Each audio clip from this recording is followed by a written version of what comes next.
Hey, what's going on guys? Matt McInnes-Watson here with Plyos. In today's video, we are going to be going over two of my favorite ways to use deep tier landings in my program.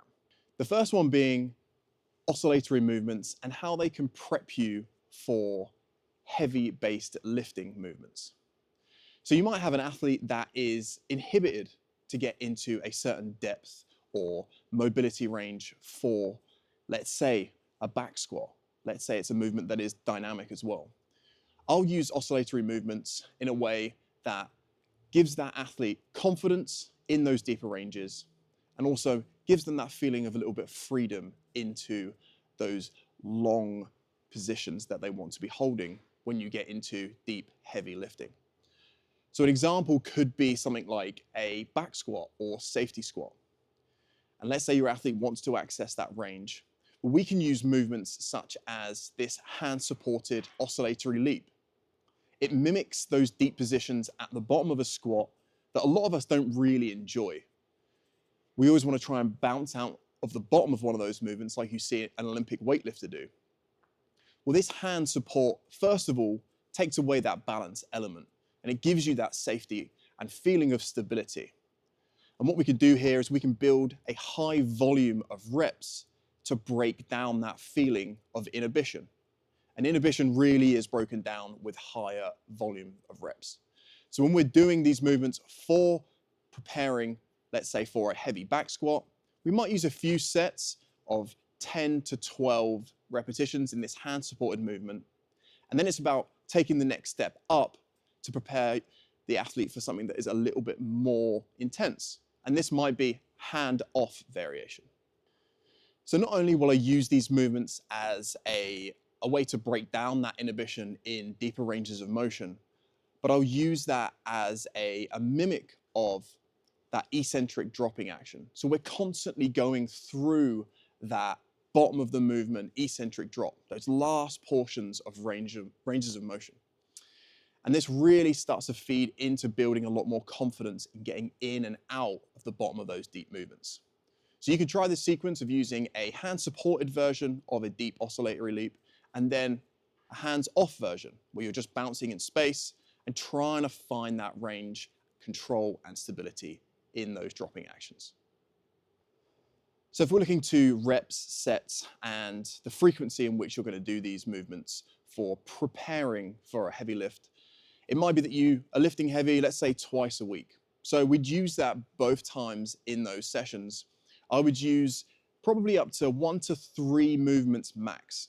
And this is primarily based on not wanting to take too much fatigue into what you would deem as your primary movement.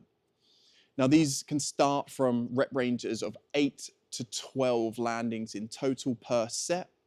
And it might be that you do a minimum of 2 sets and a maximum of 3 sets total. Keeping that focus of making sure that we are just preparing the athlete and not really trying to create too much of a stimuli from these deep tier landings is really critical here. So if you're doing more lifting, then you're going to get probably a little bit more volume in there. And if you need to adjust, let's say you feel like you can get a few more reps in, then do so in your next session. But if it is causing fatigue when you're going into those heavier movements, then I would drop it down in the next time you try to do that. So my second favorite way to look at deep tier movements is using them as a form of deep eccentric overload, but at velocity.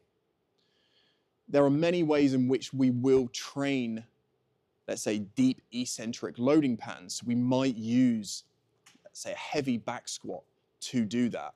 So we're occurring and creating this eccentric load, but not necessarily using the velocity end of the spectrum as well. There are plenty of movements that we use where we're creating fast and rapid eccentric loading patterns, but in much more stiff and overcoming forms of movement. So when we use deep tier movements, we are both using depth and velocity to load the eccentric portion of the movement. And that's what's unique about the deep tier. So when we are doing this, we're going to use this as more of a primary movement within our training. So we might use a movement like a split stance leap. Now we can start these movements for, let's say, a beginner or someone that hasn't used deep tier moves before. We can start with more of an oscillatory based focus. And what we are trying to do then is to have a longer and deeper time under tension when we step up to more of a full landing and takeoff based action. And with a larger takeoff comes greater speed into that deep eccentric loading pattern. So our aim here is to increase not just velocity, but to maintain the depth in which we are dropping into it. Now, there are two primary ways in which I might program overloaded deep tier movements like this. The first one might be after a normal stiff and overcoming form of plyometric training. So it might be that you're doing an all-out full plyometric training program and you're using the Plyos light tier followed by some medium and ping tier. And you're going to finish up the session with deep tier movements where you're looking to push that eccentric overload at depth. Now, the reason why we can place that there, number one, is because we don't require such focus in on ground contact times and how the neuromuscular system is affected so much by fatigue. Now, obviously, we still want to achieve high outputs here, but it's not as critical as what it would be like if we were to do loads of movements and then trying to get into stiff overcoming ping tier movements. The second way that I'd go about programming it is using it actually as a primary movement, let's say within a standard strength conditioning session that you might do in a gym setting. We might have A1, we might be using a heavy lifting movement. B1 could be that you're using, let's say, a split stance leap for height, and you're going to do repetitive landings, let's say over a set of 6 to 8 reps. You're looking to create as much height as possible to stimulate as much of that landing as possible, maintain good length through that position, and really induce that high eccentric stress that we want from these movements. You might then finish the session with a couple more lifting movements and some accessories. Another way as well to do this within a lifting session could be pairing it with a lift. So you can be contrasting movements with a heavy lift and some deep tier movements, or flipping it and stimulating that heavy lift with some primary eccentric demanding deep tier movements. Now, obviously, you have to be aware that there are going to be fatigue that is carried then into those movements. So if you are contrasting, I would say that you're probably going to be using lesser reps, smaller volumes, especially if you're going to need quality of movement in those secondary elements. So that's how I'd go about programming it into my sessions. So some added points of looking at reps and set schemes and frequency for maximal eccentric deep tier landings is when you're looking at what this might cause with regards to fatigue, it's going to be pretty high. So the likelihood is that you might be doing this once a week or twice maximum.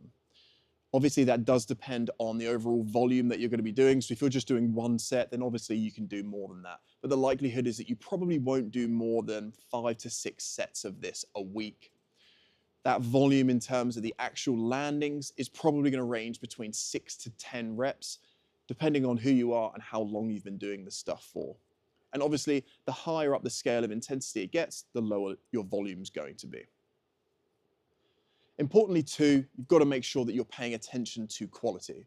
So even if your sheet says that you're going to be doing 10 reps of this split stance leap for height, if everything falls apart within 5 or 6 reps, you should make those adjustments, whether you're the coach or the athlete. You need to be paying attention to the quality of these movements. So those are 2 of my favorite ways to use deep tier within my training. We could be using them to prepare you for heavy lifting, or we could actually be using these to stimulate real high eccentric demands at speed, and most importantly, at depth. So give these a try in your training and see if you can program them in and really reap the rewards and benefits of deep tier landings.